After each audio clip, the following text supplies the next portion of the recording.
దేవుని నామానికి మహిమ కలుగునుగాక. కూడినటువంటి మీ అందరికీ యూట్యూబ్లో వాక్యమును వినిస్తున్న బిడ్డలకి వారి కుటుంబాలకును దేవుని పేరిట వందనాలు తెలియజేస్తూ ఉన్నాను. హల్లెలూయా, హల్లెలూయా. 105వ కీర్తన భాగము 3వ వచనం. 105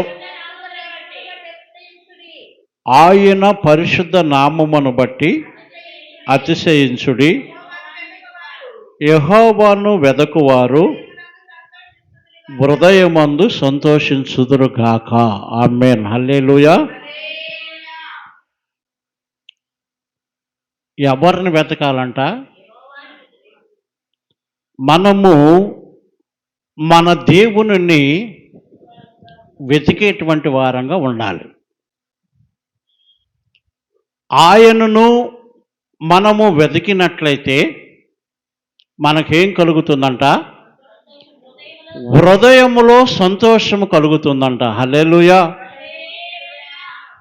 నీకున్నటువంటి బలము నీకు సంతోషమును కలిగించకపోవచ్చు, నీకున్నటువంటి జ్ఞానము నీకు సంతోషమును కలిగించకపోవచ్చు, నీకున్నటువంటి ధన సమృద్ధి, వెండి బంగారము ఏదైనా కానీ నీ హృదయమునకు సంతోషము కలిగించకపోవచ్చును. కానీ ఆ ప్రభువుని మనము వెతికినట్లయితే, ఆ ప్రభువుని వెదకి మనం ఆ ప్రభువుని పట్టుకున్నట్లయితే, నీ హృదయంలోకి ఆ ప్రభువుని సంపూర్ణంగా ఆహ్వానించినట్లయితే నీ జీవిత కాలం అంతా కూడా నీ హృదయంలోనంట ఏం కలుగుతుందంట? సంతోషము కలుగుతుందంట. హల్లెలూయా. మరి ఆ ప్రభువు ఎక్కడ దొరుకుతారు? దేవుని యొక్క వాక్యములో ఆయన దొరుకుతాడు, ప్రార్థనలో ఆయన దొరుకుతాడు, మన క్రియలలో కూడా ఆయన దొరుకుతాడు. మత్తయి సువార్త 25:37 అనుకుంటా, తీకండిలే. మంచి కార్యాలను చేసినటువంటి వారిని కూడా కుమారుడు పిలుస్తున్నాడు. కుడి పార్శ్వమున ఉన్నటువంటి వారిని ప్రభు పిలుస్తూ ఉన్నాడు.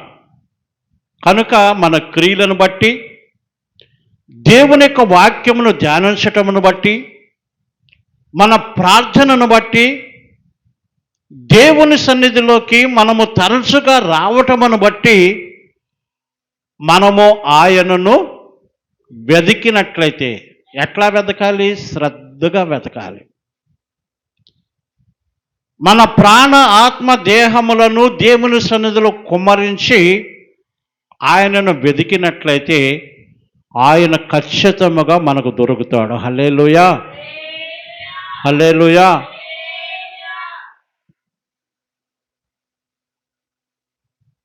ఒకటో సమూయేలు గ్రంథం 1వ అధ్యాయములో 2 తోడుకోడళ్ళు ఉన్నారు, హన్నా, పెనిన్నా. దేవుణ్ణి సంపూర్ణంగా వెతకనంత వరకు హన్నా హృదయంలో వేదన ఉన్నది. అవునా కాదండి? హన్నా హృదయంలో దుఃఖం కలిగింది.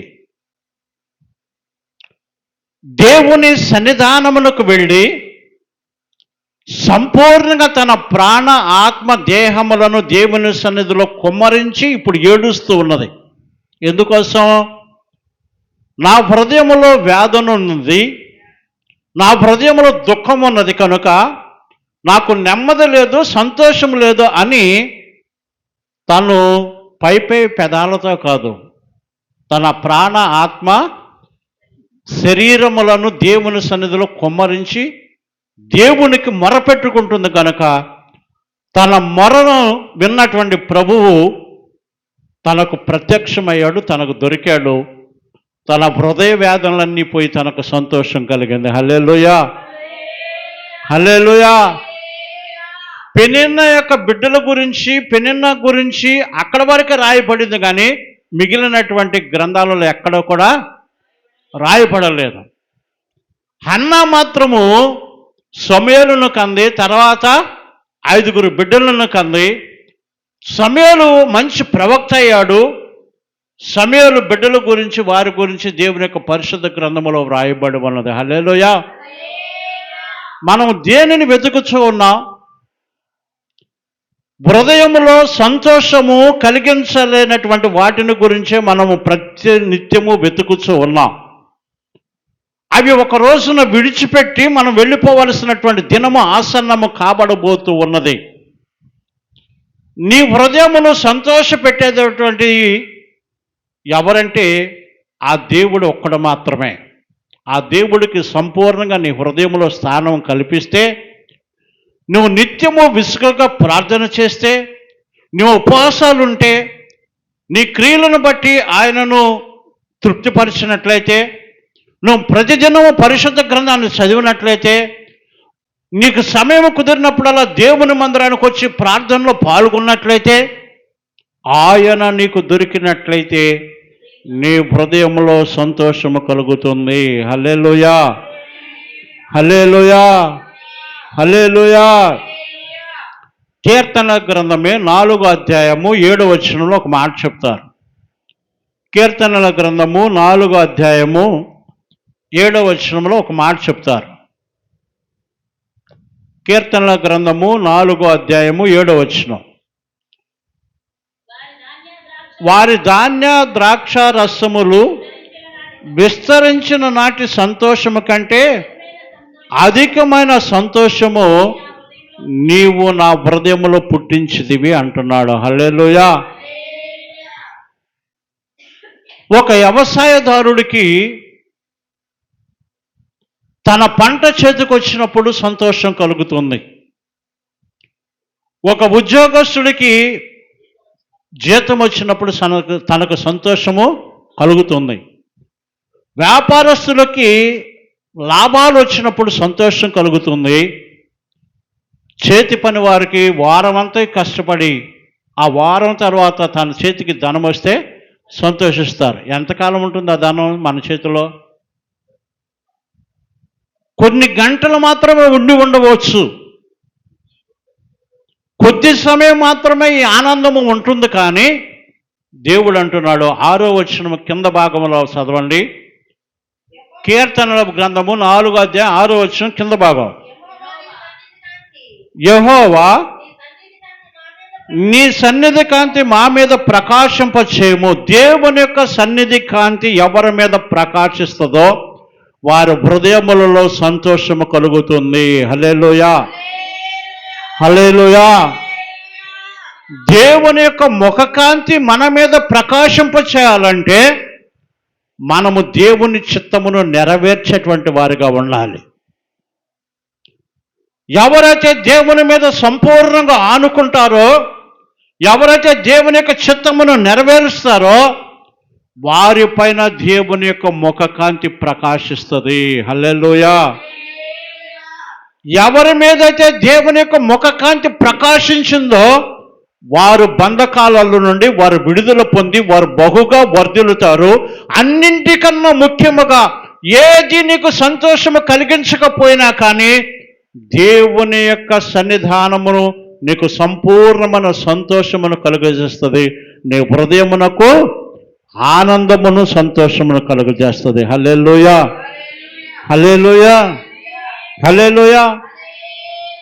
నీకు సంతోషం కావాలంటే, నీ హృదయము సంతోషంగా ఉండాలంటే, నీ ముఖము నీ హృదయమును బట్టి తేజస్సుగా ఉండాలంటే నువ్వు ఎల్లప్పుడూ కూడా దేవునిని వెతికేటువంటి వాడిగా ఉండాలి. నువ్వు ఎల్లప్పుడూ దేవునిని వెతికేటువంటి వారిగా మనం ఉండాలని దేవుడు మనతో మాట్లాడుతూ ఉన్నాడు. హల్లెలూయా. మరి ఎంత సమయము మన పనులకు మనం కేటాయిస్తూ ఉన్నాం? ఎంత సమయము మనం ప్రార్థన చేస్తూ ఉన్నాం? ఎంత సమయము దేవుని యొక్క వాక్యానికి మనం కేటాయిస్తూ ఉన్నాం? ఎంత సమయం మనం సీరియల్స్ కేటాయిస్తూ ఉన్నాం? ఎంత సమయం మనకి సెల్ ఫోన్లకు కేటాయిస్తూ ఉన్నాం? మనము ఒక 10వ భాగము అనగా 2 గంటల 40 నిమిషాలను ప్రతిరోజు దేవునికి మనం చెల్లిస్తూ ఉన్నామా? లేకపోతే దేవుని యొక్క సమయమును మనం దొంగిలించేటువంటి వారుగా ఉన్నామా? ప్రతి ఒక్కరి చేతిలోకి సెల్ వచ్చేసింది. వృద్ధులు లేరు, యవనస్తులు లేరు, బాలురు లేరు, మధ్య వయస్కులు లేరు. అందరి చేతుల్లో సెల్ ఫోన్ వచ్చేసి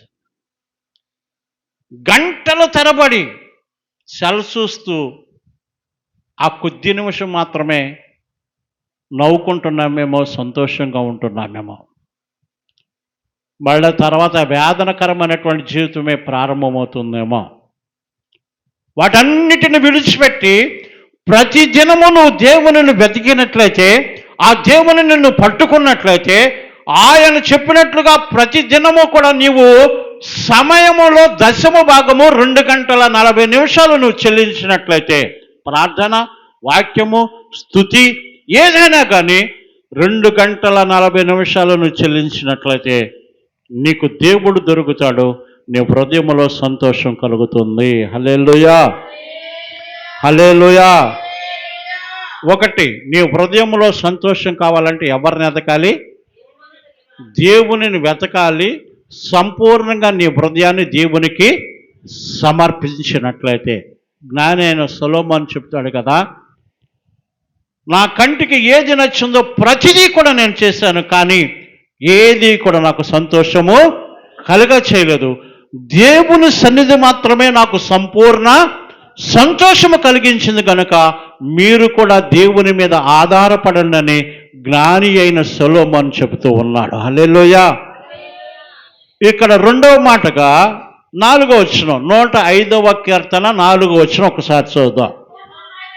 యెహోవాను వెతకుడి, ఆయన బలమును వెతకుడి, ఆయన సన్నిధిని నిత్యము వెతకడి.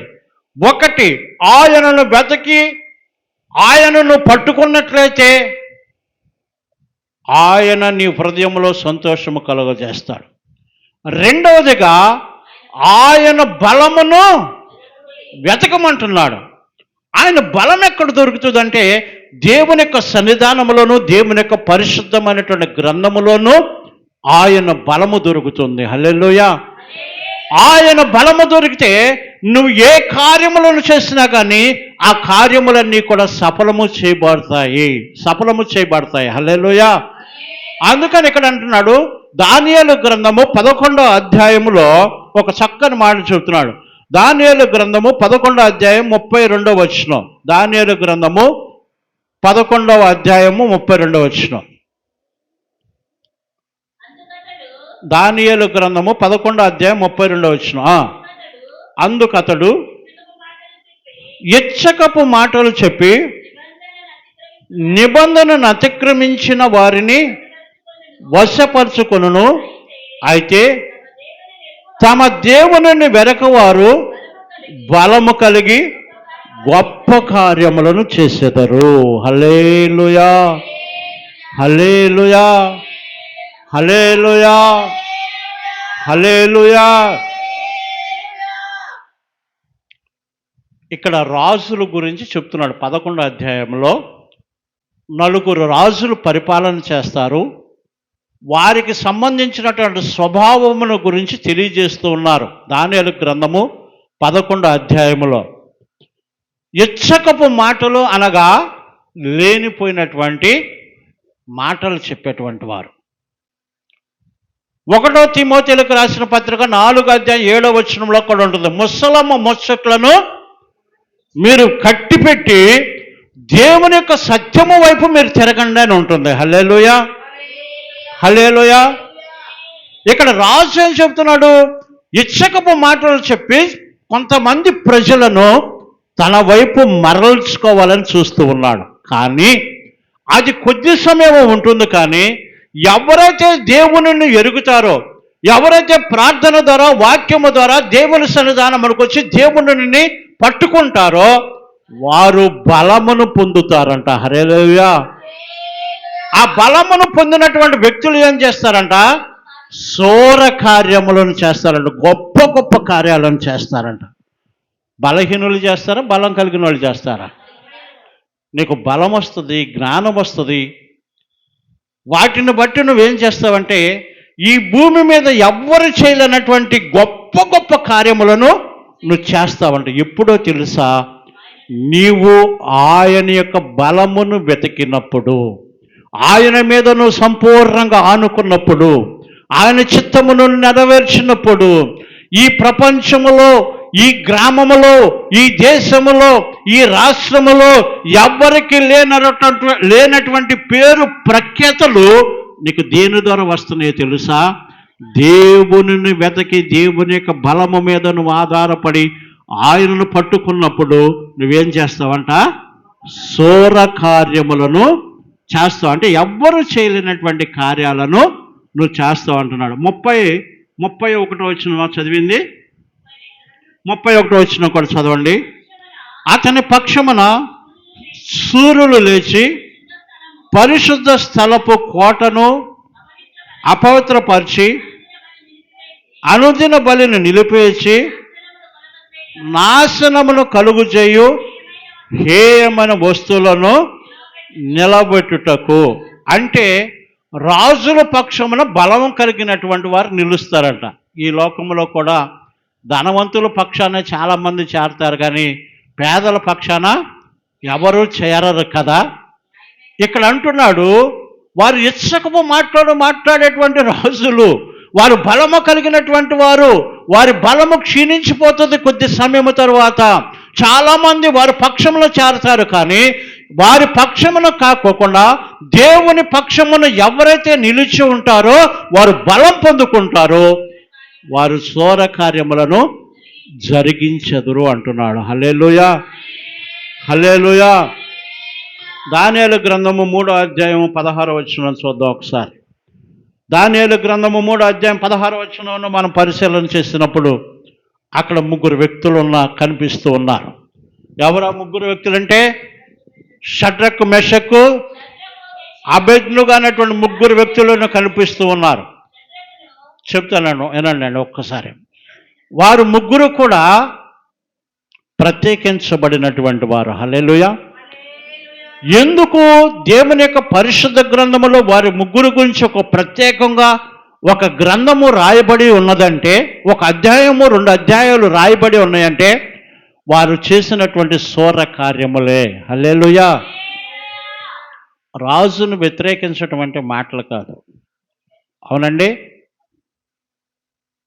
రాజు ఒక బొమ్మను నిలబెట్టాడు. వాద్యములు వాగించినప్పుడు ప్రతి ఒక్కరు కూడా దానికి మ్రొక్కాలని రాజు శాసనాన్ని చేశాడు. ఈ 3 మాత్రము మ్రొక్కలేదు. రాజసన్నిధికి పిలిపించి ఉన్నారు. రాజుతో వీరు మాట్లాడుతున్నారు. వీరికి అంత ధైర్యం ఎక్కడి నుండి వచ్చింది? అంత బలం ఎక్కడి నుండి వచ్చింది? అంత శూర కార్యములను ఎలా చేయగలుగుతున్నారు? ఇవన్నీ కూడా దేవునిని బట్టే చేయగలుగుతూ ఉన్నారు. హల్లెలూయా. రాజా, అసలు రాజు ముందు మాట్లాడతామండి? ఒక ముఖ్యమంత్రి, ఒక మంత్రో, ఒక అధికారి ముందు మనం మాట్లాడతామండి? కోర్టుకు వెళ్ళినప్పుడు ఒక జడ్జి ముందు మనం మాట్లాడతామండి? ఎందుకంటే ఎక్కడ మనల్ని జైల్లో వేసేయమంటాడోనని మనకు భయం. వాళ్ళు చెప్పిన దానికి మనం తల ఊపి రావటం తప్ప ఎదురు మాట్లాడటానికి అవకాశం లేదు. ఈ రాజు ఎదురుగా ఈ 3 మాట్లాడుతున్నారు. 16వ వచనం.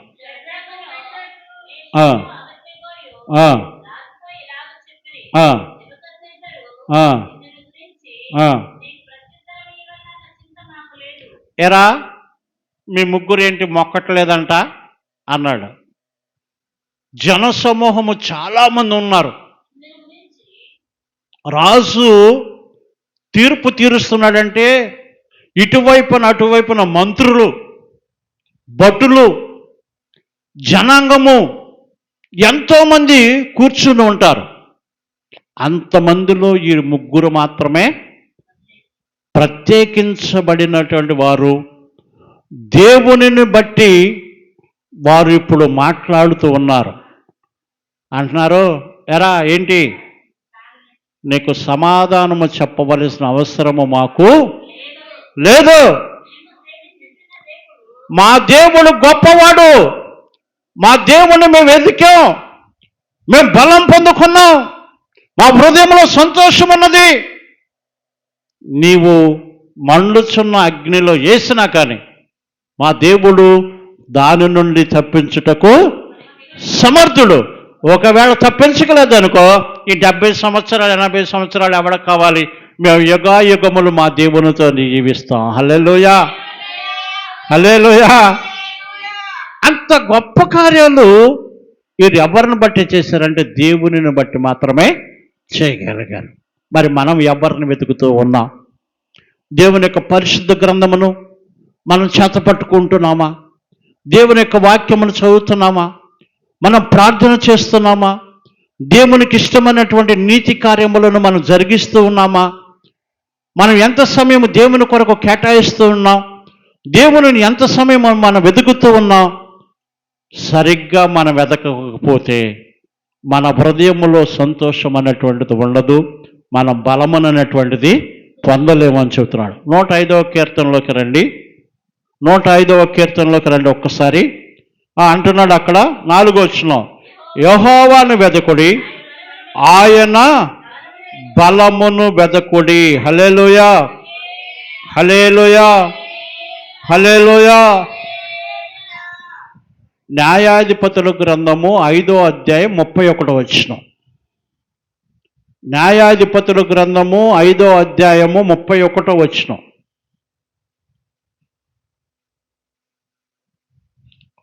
న్యాయాధిపతుల యెహోవా నీ శత్రువులందరూ అలాగునే నశించెదరు, ఆయనను ప్రేమించువారు బలముతో ఉదయించు సూర్యుని వలె నుందురు అని పాడిరి. హల్లెలూయా, హల్లెలూయా. ఏమని పాడారంట? ఆయనను ప్రేమించేటువంటి వారందరూ ఉదయించు సూర్యుని వలె ఉందురు అని పాడారంట. ఎందుకు పాడారో తెలుసా? సంతోషంతో ఈ పాట పాడారు. హల్లెలూయా. నీ శత్రువులందరూ, చదవండి, శత్రువులు బలంతో సూర్యుని వలె ఉంటారా? యెహోవా నీ శత్రువులందరూ అలాగునే నశించెదరు. ఎలాగూ నశిస్తారు? సిసెరా, యాబీను అనేటువంటి వారు ఇజ్రాయేలు ప్రజలను ఎన్నో ఇబ్బందులు పెట్టారు, ఎన్నో రకాలైనటువంటి బాధలకు గురి చేశారు. 4వ అధ్యాయంలో చదివినట్లయితే 4వ అధ్యాయం నుండి, న్యాయాధిపతుల గ్రంథం 4వ అధ్యాయం నుండి మనం చదువుకుంటూ వెళ్ళినప్పుడు ఆ విషయాలన్నీ తెలుస్తూ ఉంటాయి. అప్పుడు ఎవరామిడే? ఒక స్త్రీ. యాబేలు కదా, న్యాయాధిపతి ఎవరు? దెబోరా అనేటువంటి వ్యక్తి ఒక న్యాయాధిపతికి వచ్చింది. ఒక సైన్యాధిపతితో చెబుతుంది, నీవు సైన్యమును వెంట పెట్టుకుని వెళ్ళు, నీ శత్రువులు పలానా చోటకు వచ్చారంటే ఆ న్యాయాధిపతితో ఆ సైన్యాధిపతి అంటున్నాడు, అమ్మా నువ్వు వస్తేనే నేను వెళతా, లేకపోతే నేను వెళ్ళను అంటున్నాడు. యాబేలు అనేటువంటి స్త్రీ ఎవ్వరి సహాయము కోరలేదు, కానీ దేవుని మీద సంపూర్ణంగా ఆనుకుని ఉన్నది. హల్లెలూయా. ఈ సైన్యాధిపతి అయినటువంటి వ్యక్తి పేరు ఏంటంటే బారాకు. ఈ బారాకు మనుషుల మీద ఆధారపడ్డాడు కనుక ఇతడు నూతన బలము పొందలేకపోయాడు. ఏ బలం అండి? నూతన బలమును పొందలేకపోయాడు.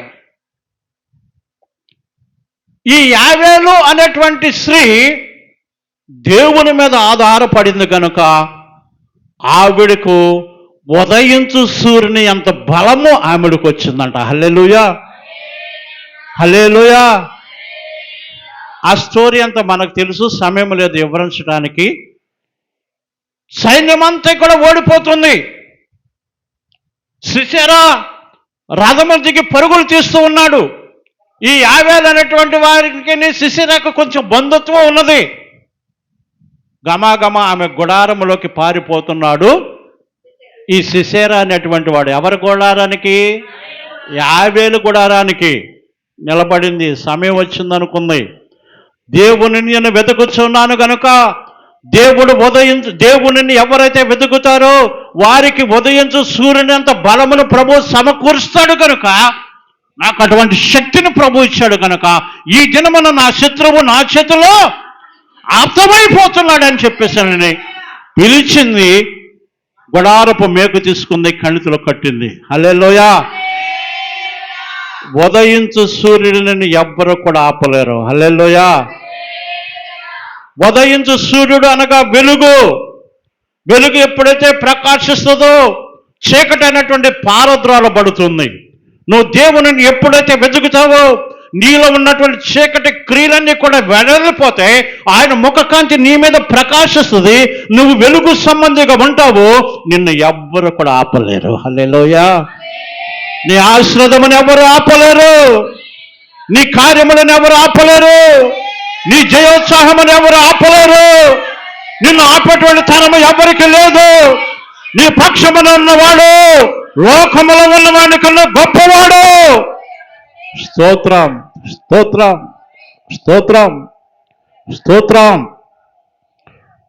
నువ్వు దేవుణ్ణి వెతకితే దేవుడు నీ హృదయంలో సంతోషం పుట్టించడంతో పాటు నీ హృదయం నీకు ఆయన బలమును అనుగ్రహిస్తాడు. ఆయన బలము నీకు అనుగ్రహిస్తే నువ్వు శూర కార్యములను చేయబోతున్నావు. ఎవరో ఎంతోమంది నీ ఆశీర్వాదమును ఆటంకం కలిగించవచ్చును, కానీ నీ పక్షమున ఉన్నవాడు వారికన్నా గొప్పవాడు. హల్లెలూయా.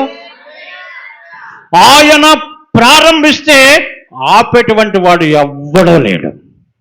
ఆయన తలుపు తెరవగా మోయగలవాడు ఎవ్వడూ లేడు. మనం ఏం చేయాలో తెలుసా? ఆయనను వెతకేటువంటి వారిగా ఉండాలి.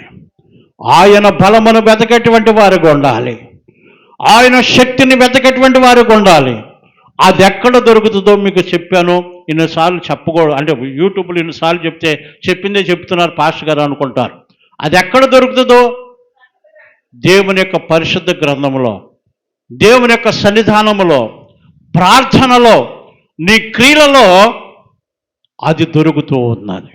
కనుక ఇక్కడ యాబేలు అనేటువంటి ఒక స్త్రీ పురుషులు చేయలేనటువంటి త్యాగమును చేసి ఒక శత్రువుని హతమార్చింది. అందుకని ఇక్కడ అంటున్నాడు ఆయనను ప్రేమించువారు బలముతో ఉదయించు సూర్యుని వలె ఉందురు అని. వాళ్ళందరూ చక్కగా శత్రువు మీద జయం ఎప్పుడు వచ్చిందో వారందరూ అంటున్నారు, ఎవరైతే ఆయన వైపు తిరుగుతారో, ఎవరు ఆయనను వెతుకుతారో, ఎవరు ప్రార్థన చేస్తారో, ఎవరు వాక్యమును చదువుతారో, ఎవరు ఆయన చిత్తమును నెరవేరుస్తారో వారందరూ కూడా ఆయనను ప్రేమించు వారై ఉన్నారు. హల్లెలూయా.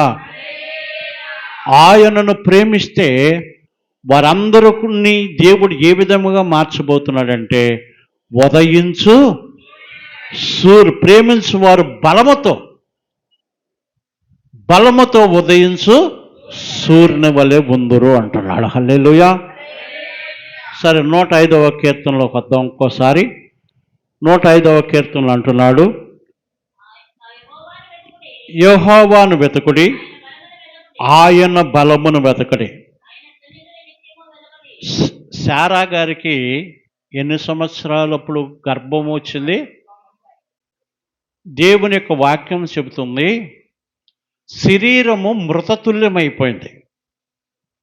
ఈ లోక డాక్టర్లు అంటున్నారు, నీకు డేట్స్ రావట్లేదు కదా, పీరియడ్స్ రావట్లేదు కదా, నీకు గర్భము రాదు ఇంకాను అని ఈ లోక సంబంధమైనటువంటి డాక్టర్లు చెబుతూ ఉన్నారు.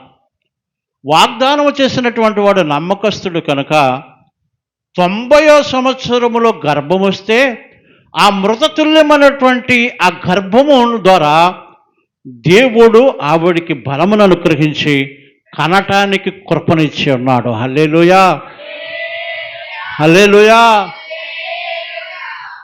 ఆ వృద్ధాప్యమందు ఆమె తన భర్త అబ్రహాము గారు నిత్యము దేవునిని వెతకేటువంటి వారు. హల్లెలూయా.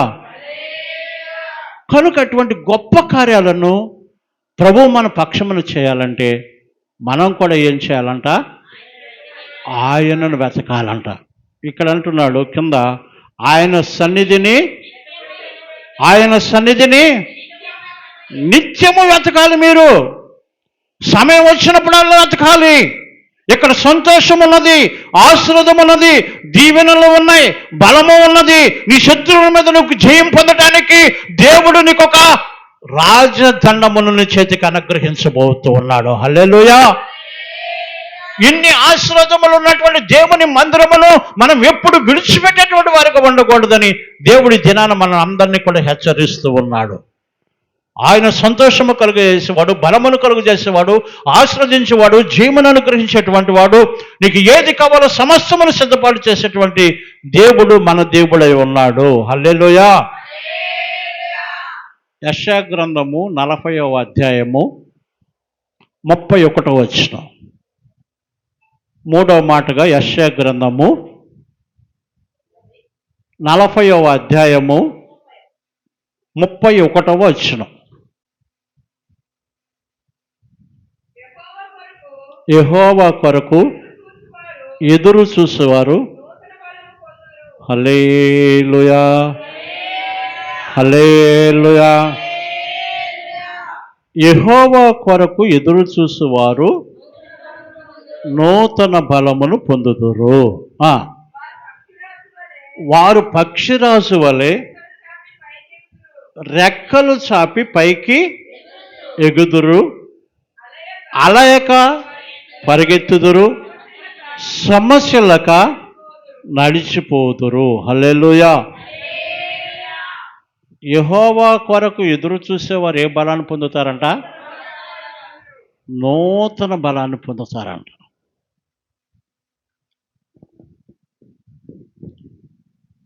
వారు పక్షిరాజు వలె పైకి ఎగిరి పోవుతురు. హల్లెలూయా. ఏమండి? అలయక సమస్యలక పక్షిరాజు ఎవరు? గ్రద్ద. పక్షులలో రాజు అది. ఎంత ఎత్తు ఎగురుతుంది? అది ఎగురుతున్నప్పుడు చాలా ఆటంకాలు కలుగుతాయి. కొన్ని సందర్భాలలోనంట నేను కూడా చూశాను, అది అంత గ్రహించలా. కాకి దానిని తన్నుతూ ఉంటుంది. మీరు ఎప్పుడైనా చూసారో లేదో? ఈ గ్రద్ద ఏ పక్షి ఎగరలేనంత ఎత్తులో ఎగురితే ఆ ఎత్తులోకి వెళ్ళిన తర్వాత అంట కాకి కంట బ్రీతింగ్ అందదంట. ఆక్సిజన్ అందకపోవటం మూలంగా ఆ కాకి వెనకకు తిరిగి వచ్చేస్తుందంట. ఇది పైకి ఎగురుతూనే ఉంటుందంట. హల్లెలూయా. అలవదు, సమస్యలదు. ఎంత సమయమైనా కానీ అది ఆకాశంలో ఇంకా పైపైకి ఎగురుతూనే ఉంటుంది. దేవుని యొక్క పిల్లలకు కూడా దేవునిని వెతికితే, సంపూర్ణంగా దేవుని మీద ఆధారపడితే పక్షిరాజు కన్నా బలముగా ఎగరబోయేటువంటి దినములు మన ముందుకు రాబోతున్నాయి. హల్లెలూయా. ఆయన రాకడ సమయంలో ఆయన కడబోర శబ్దమును మనం వినగానే అలయక సమస్యలక మనము ఎగురుతూనే దేవుని